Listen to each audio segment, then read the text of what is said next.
And all right, we are ready for Axe Battler here. So, um, yeah, I'm very excited about this run. Sharif, whenever you're ready, go ahead. All right. All right, I'm back. Apologies. No. So yeah, so this is the part two of my little block here. This is Axe Battler, The Legend of Golden Axe, another objectively maybe not the best game in the world, but it's a game that I love very, very much. It is a prequel to the original Golden Axe that was on Master System and Genesis, starring the barbarian character. His name is Axe Battler. He uses a sword. So yeah, so this is the part I'm going to be. So yeah, so thanks to your donations, I'm going to be dramatically reading this scrawling text here that's happening. So that will give us an idea of what's actually happening. We're going to quickly go through it here so that we know. So yeah, so his name was Axe Battler. So yeah, with that being said, I'm gonna just do the reading so that it'll explain itself, and then we'll just get started on the run. So here we go. All right. So thanks for letting me do this. All right. So we're gonna reset again. Sega. And I don't have any sound. Long, long ago, the gods gave a gift to mortals.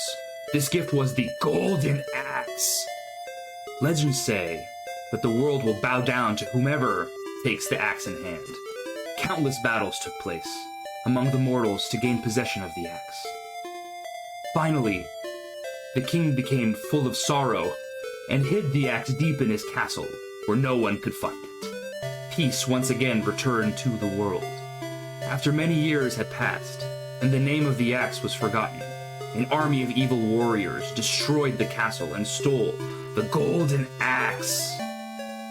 The peace-loving king called on a young warrior to regain the axe. In doing so, he entrusted the fate of the world to the warrior. Guided by love and courage, the warrior started on his long journey.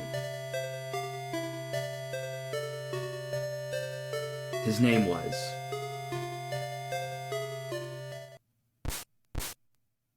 Axe Battler, A Legend of Golden Axe. All right. So that was the intro.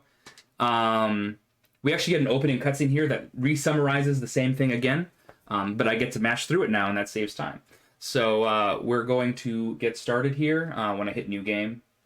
Both of the games I run have a new game and continue screen, so that's fun. So we're going to go ahead and start in 3, 2, 1, and go. Crash thump, it's the enemy. So yeah, so this is the exact scene that I just described very dramatically. So this is the same thing. It's like, oh, the axe was stolen. And so some mechanics here. So text boxes are a big part of this game. This game really, really wants to be Zelda 2. Like desperately wants to be Zelda 2. So long. So there's lots of text boxes after random encounters. Oh, okay. I need to do this real quick. I need to give like a flashing lights warning. Every random encounter has a small set of flashing lights. There it is. So those aren't too bad, but if you are sensitive to flashing lights, that could be a problem. The big problem is when I use magic. So there is magic in this game. There's mana and there's magic. So I use magic in two parts of the game here. And when I do, I will warn people because it is an absolute horror show. So definitely be aware of that. But we're safe for the time being. There we go. So yeah, so this game, if you understand Zelda 2, then you understand how this gameplay works. There's basically three ways. There's three gameplay modes. There's the overworld, there's these side-scrolling dungeons, and then there's the town. These dungeons give us key items that let us progress in the game. The towns give us abilities that make Axe stronger. Axe uses a sword. And then the overworld has these random encounters where we can gain experience, we can gain magic vases. Magic vases are currency, so you can in any of the towns you can stay at the inn for a certain amount of magic vases, and you can refill your health. Magic vases is also mana, so there are 3 levels of spell. There's an earth spell, a thunder spell, and a fire spell. This is a lot of Amazons. Very weird. Very, very weird spawn pattern here. So there's the Earth, the Earth spell, the Thunder spell, and the Fire spell. The Earth spell is worth 2 magic bases, the Thunder spell is worth 4, and the Fire spell is worth 8. We use the Thunder spell once and the Earth spell twice in the whole run, in all like 30-ish minutes of the run. So we got a bomb at the end of that last. This is incredible luck right now so far. So yeah, we got a bomb at the end of that first cave, and we're gonna use it to bomb this mountain that's the size of myself. So we now have access to this town, and this town's going to give us our first ability in these training grounds. This old man is the best character in the whole game. This bad boy right here, he is outstanding. So we asked us if we want to go through training to learn a new ability, and if we say no, he calls us a wimp. And if we actually die here, if we actually get hit here and die, we don't die, we just lose a piece of health. Then he calls us a chump, a worthless chump. So we have high jump now. High jump lets us jump high. It's one of the required abilities. You can't go anywhere in this game basically without having high jump. It's just when you press up and jump, you jump high. I should talk about random encounters. There's a lot of things to talk about in this game. Okay, I'm gonna take a hit here. Skeletons are the strongest enemy in this area of the game. So each area of the game has different buckets of enemies that you can spawn. You've seen all 3 enemies now. You've seen the Amazon, you've seen the Barbarian, you've seen the Skeleton. The Barbarian takes 2 hits, the Amazon takes 3 hits, and the Skeleton takes 4 hits to kill. The first 2 give you 1 magic vase, and the second one... And the Skeleton gives you 2 magic vases when you kill him. I just took a hit there because there's several reasons why. You'd want to take a hit instead of defeating an enemy. I don't really care about magic vases very much. We don't use them for almost anything. We need it for mana in 2 spots, and then we don't ever heal at ends, or very rarely heal at ends. We usually will just take a Death Warp instead.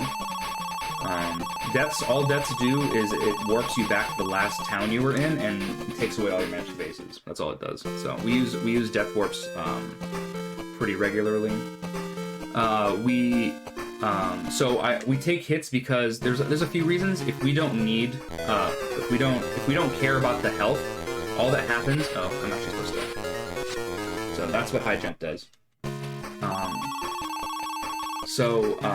If we don't care, then we can just take a hit, lose we have 6 health, and so if we lose 1 health, not a big deal in this particular case. So I save some time by not having to take the time to kill the skeleton and then get this fanfare of every single time. There's 2 text boxes that come up every time you kill an enemy. Go up. So in that last town, we got something called Upper Swing, which is that crouch swing that we got. The crouch swing does double damage. So we're going to be using it for about half this run. We'll be using Upper Swing. This is the second dungeon. I will warn, there's sort of a really uncomfortable thing coming up, which are these banshees. They flicker, and it's dark, and also the sound they make is just horrendous. So we're just going to... Instead of having to kill all of these banshees, we can just kill 2 of them. These last 2 right here. Oh my goodness. We're gonna kill this second banshee. There we go. And then if we just jump up here, then this guy will spawn randomly eventually. So we got out of here. All right. So thank goodness. So I'm gonna start taking hits here because I actually want to. I want to death ward back to that previous town called Turtle Town. So I'm actually gonna take a hit here. Oops. I missed the jump. That's okay. This game is really RNG heavy. So we're going to take that hit to D-boost through, and then we're going to damage boost through this bad boy as well.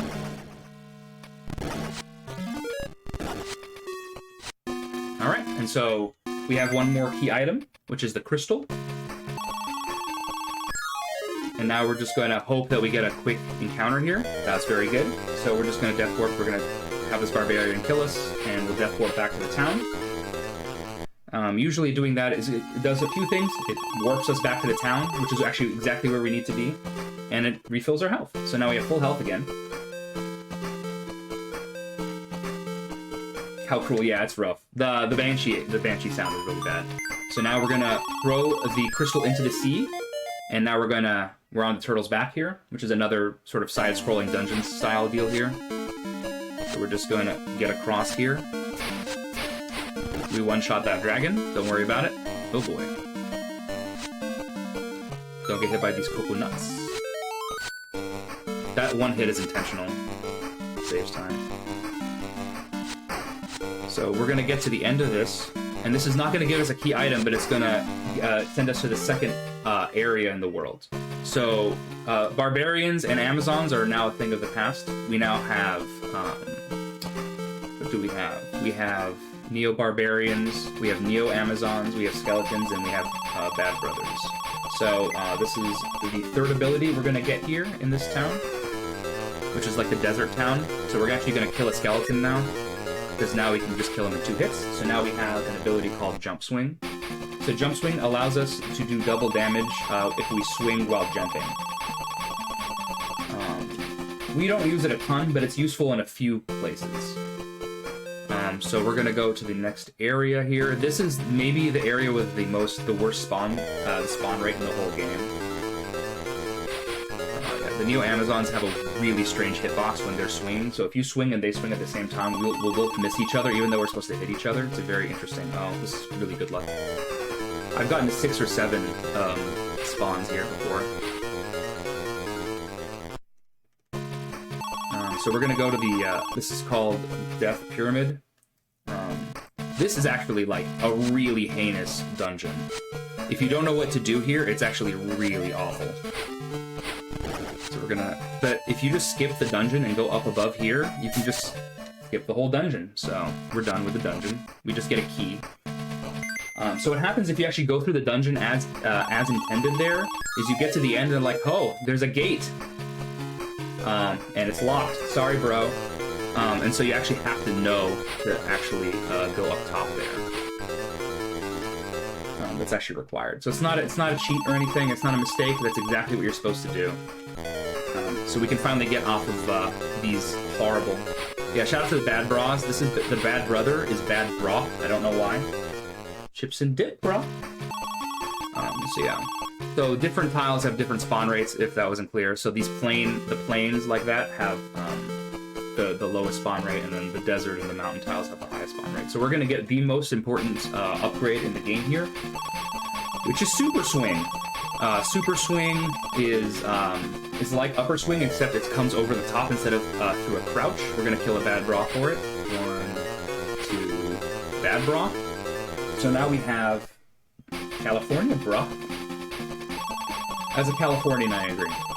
So yeah, so now we have Super Swing. So now instead of pressing down and swing, we can press up and swing, and it gives us a much larger like radius of killing. So I'm gonna switch to Thunder. We have enough magic vases, so we're gonna go to the really, this is maybe my least favorite area in the whole game, is the Spider Cave, I call it. It has a name, but I'm not good with the names.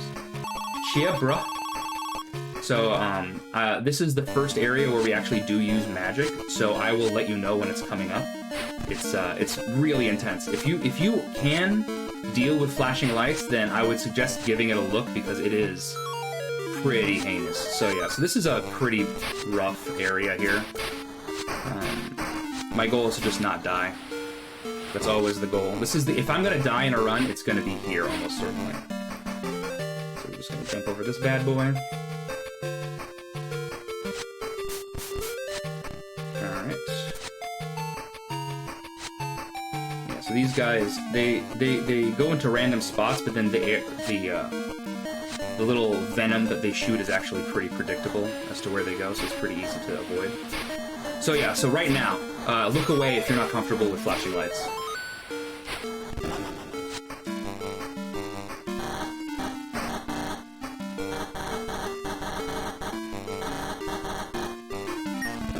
That was rough, right?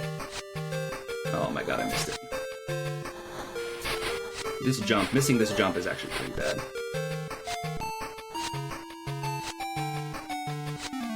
There we go. Alright. So now it is safe to look back again. That was really good. I'm pretty happy with how we've done here with the this pace is probably pretty good actually. I'm gonna start taking hits here because we're gonna death warp anyway. We need a health refill for the forest, so we're just gonna take a death.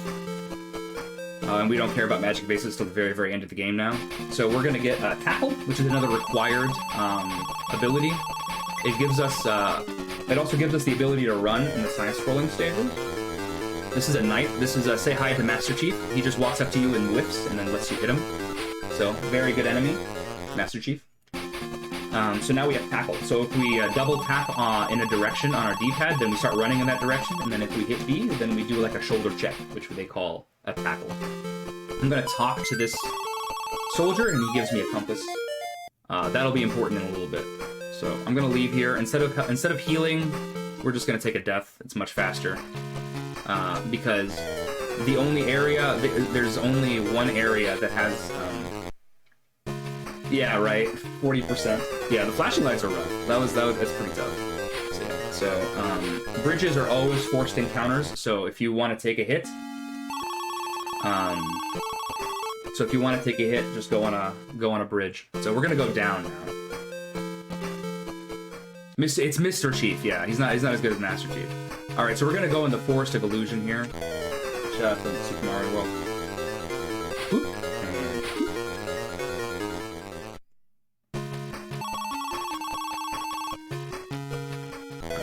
So, this is another, like, pretty brutal side-scrolling stage. This is actually... I'm playing it a little safe by killing this bad bra. I could have taken a hit here because we're going to death warp back again. So this is a pretty rough area here. Oh, that's not a good start. So this is what Tackle looks like. So we run and then we shoulder check there. So this is a pretty difficult area, and usually I get hit enough times. Oh boy.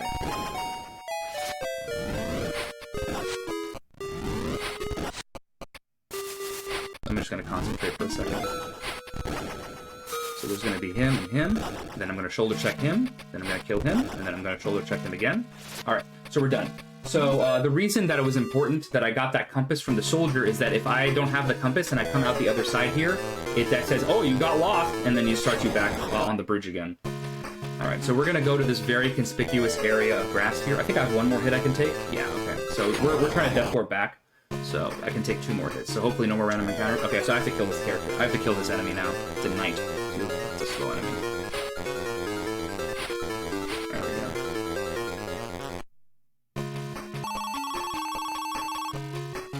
Oh my goodness, this is slightly bad luck, but that's not a big deal. We'll kill this bad bra. I should have killed those Neo Bars when I had the chance. So now we have Neo Barbarians, Skeletons, Bad Bras, and Knights.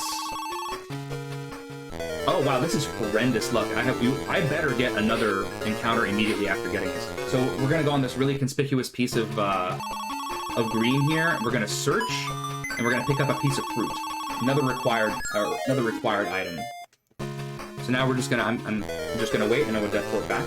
So we're gonna go back to that town because we want to go straight to that bridge from before. And we're gonna go to the last area of the game.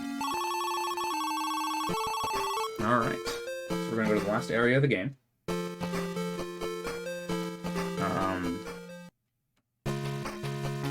The fruit, I'll explain why we needed a piece of fruit. So we only have one more town. So we have all the abilities except for one. The last town gives you something called Jump Attack, which is Link's down stab from Zelda 2. It's also, I think there actually is a down stab in Golden Axe that's just as useless as it is here. It's a useless, you never use it anymore. It's never used. And in any percent, we actually skip that town entirely, which is why we do 100% in marathons. It's way safer, and it only adds like 2 minutes to the run. I think my PB for 100% is a minute 40 slower than my any percent time. And any percent is really, really risky, because if you die on the way to the end of the game, then you have to start back at that town we were just in, the one we got tackled in. Alright, so now we're going to go on the giant eagle's back here. So yeah, so this is the giant eagle. It's coming up right here. There we go. So yeah, So these boulders that are coming up are not random. They look random, they're not random. This is why tackle is required right there. If you don't have tackle, you can't get through that area at all. So this is the area I'm talking about. So these boulders, the boulders spawn consistently, so we just know how long to wait. So there's going to be 2 more boulders that spawn right here. 1, 2. We can go. And then we can get hit somehow anyway. If we only get hit that... Oh, okay, I'm going to have to probably heal then. Alright, so if I didn't have fruit, this eagle wouldn't have spawned. So that eagle needs fruit to spawn this second half of the level. So just like with the compass, if you didn't have the piece of fruit, you just get to the end here, you walk through the end, and you're just stuck where you started, with no explanation as to what to do. So yeah, so this game seems pretty straightforward, but if you don't know where to go, you really have to like explore and talk to like every NPC,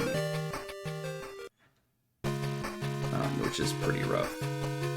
So yeah, so this is the last area of the game, so this has the last batch of enemies.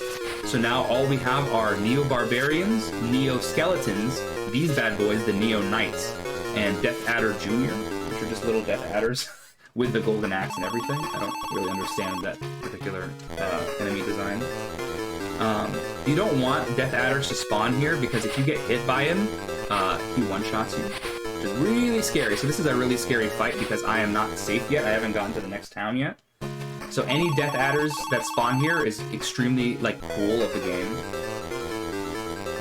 Neo-Bar is the easiest enemy now. Because then you'll have to do that whole canyon section again. So you gotta be really careful. I do kind of a risky strat, actually, with Death Adders, but it's so much faster than tackling them 6 times. Alright, this game was really nice. It actually just gave me four enemy spawns, and it gave me all 4 enemies. So those are the 4 enemies you can possibly see for the rest of the game. The fact that I got 4 enemies before reaching this bridge is actually extremely bad luck. You can get as few as 0. So you gotta time this so it's like pretty safe. There's a way to make that pretty safe. If you're scared of doing the super swing strat, you can just tackle him 8 times, way safer, but much, much slower. Alright, so we're finally in the last town, so now we're like safe, we're good to go. So we're gonna get the last ability, which is the down stab jump attack. And we're going to then get the last item, which is an optional item called the Magic Stone. And the Magic Stone makes it so that Death Adders no longer one-shot you, which is really good for a run like this, when you can accidentally get hit and take a hit. So instead of one-shotting you, it just takes off 1 health, just like any enemy. Alright, I don't think I ever mentioned at the very beginning of the game, I was going to mention, and I got sidetracked, how I always do when I run this game. So the way that text boxes work is, the Game Gear has 2 controllers. It has 2 buttons. There's a 1 button and a 2 button. See, so this is the only enemy I can't take a hit from, because he will just kill me. The way to advance text boxes is to, Hey game. Hey game! There we go. If you hold down one of the 2 buttons, if you hold down a button, it increases the speed of the text. And if you, So now we have the Magic Stone. And then if you click the button, either button, then it will advance the text box to the next text box. So we're just gonna take a Death Warp here. I want to have full health, and I don't really necessarily want to spend 12 magic vases at the end to heal. This is faster than going all the way back to the area and healing, so... The Neo-Skeleton killed me, and now we're off to the races. So this is the end game. There are basically 2 more dungeons left. There's the Ice Cliffs, and then there's Death Adder's Castle. So we're headed down to the Ice Cliffs right now. So now we're actually going to kill everything that comes our way. I wanted to shout out the other like serious runner of this game. His name is J question mark. He often does commentary for me. Just wanted to do this one solo. But yeah, shout out to J question mark. He found a lot of these strats. But every time I do the strat where I stand still for the Neo-Skeleton and he comes down on my head, he gets very nervous, and I find it really funny. So yeah. Good guy, J question mark. Big Sega guy. Plays a lot of Saturn and that kind of stuff. Game Gear. So yeah, so we're headed right to the end of the game here. Another spawn here. Forced. Alright, so Death Adder. So now, if the Death Adder hits me here, it's not the end of the world, so you can be like far more risky with what you do here. The only reason you want health is to be safe in the final dungeon, the Death Adder's castle, because it's pretty tough. Especially tough to do fast. Alright, so these are the ice cliffs. I should have enough... so this is the second area where there's going to be flashing lights coming up. I will warn again well ahead of time. Oh, also, this is the best music in the game, so if y'all want to, like, rock out to the Ice Cliffs music, go for it. It's my favorite music in the game. It's very, very good. Alright, so coming up right now is going to be when you should look away if you have flashing light sensitivity. Because right now I'm going to use a magic here. There you go. So, how you're supposed to kill these enemies that are on these platforms is you're supposed to use the down stab. So you're supposed to jump up above him and then stab down. And it is very difficult, and if you mess up, then you fall into the pit and you have to start all over again from the town, which is just a huge pain. So the speedrun does this much safer strat here, and you lose a little bit of time due to the magic animation. So yeah, so we're safe for the rest of the game in terms of flashing lights. No more magic for the rest of the game. We're just gonna... Alright, so we're done. So that avalanche there, we need to run across the avalanche and then jump, and then time the jump specifically so we can get out of there. If you jump too early or too late there, you fall down, and you have to do the second half of that ice cliffs again. Heck yeah, good vibes. So we're on our way to the final dungeon here. Almost at the final dungeon.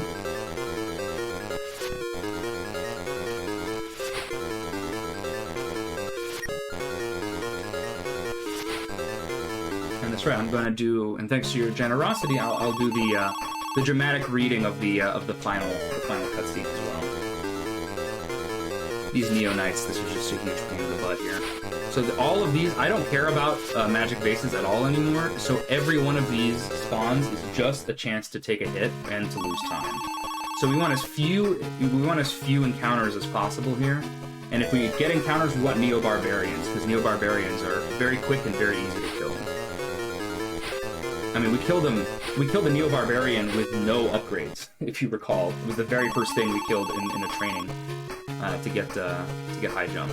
Alright, so this is Death Adder's castle. This is a mess. So this is the final dungeon. So the first thing you're going to notice is that there are spikes coming out of every single surface. 1, 2, 3. So you need to time this to know where to go. Also, it's a door maze. Also, the doors are invisible. So yeah, so it's an invisible mirror door maze with retracting spikes everywhere. So this game really did not want you to beat it. This game actively did not want you to beat it at all.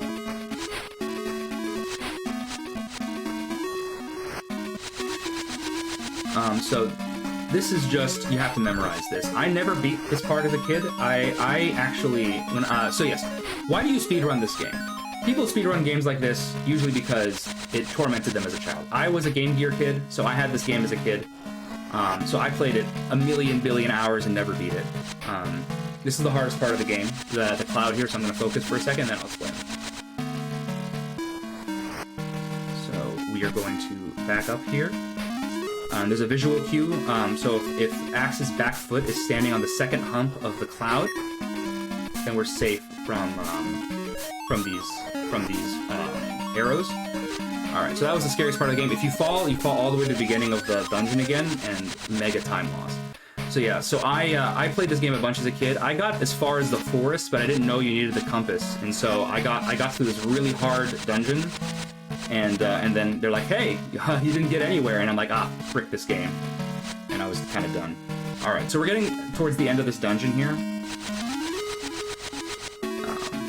But yeah. But the J question mark did beat this game as a kid. He is a stronger person than I will say that. Can I one-cycle this? No, you have to be a little more aggressive to one-cycle that.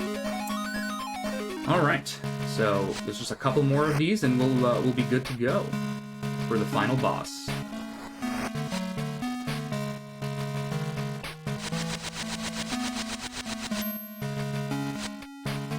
So this is basically the very end of the dungeon here.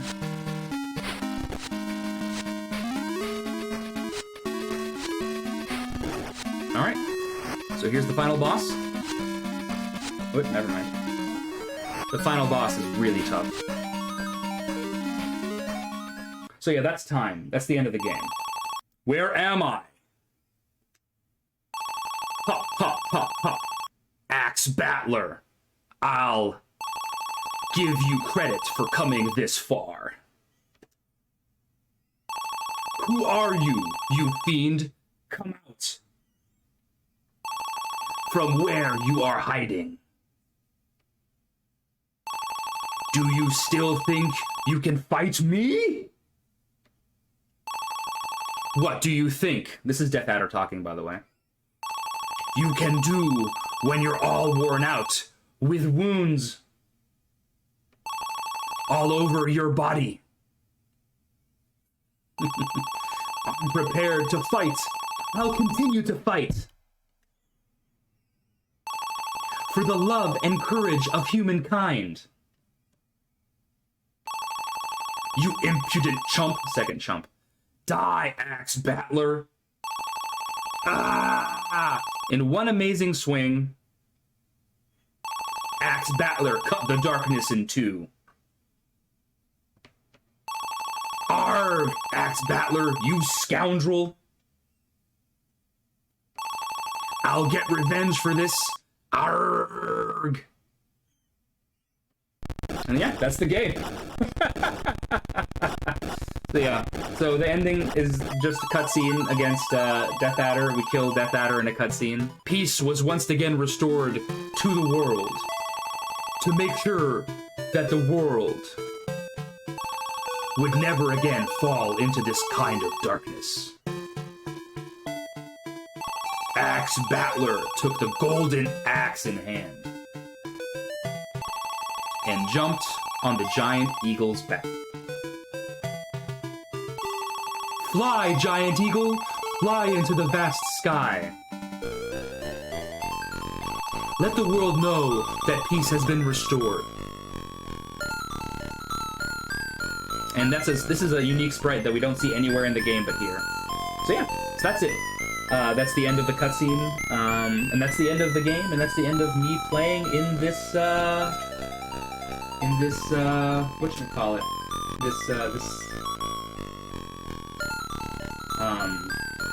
In this marathon. So yeah, thanks for having me, Speed Stuff for Charity. I appreciate it. Mucho appreciated. I think next is the party segment. I think it's some Jackbox.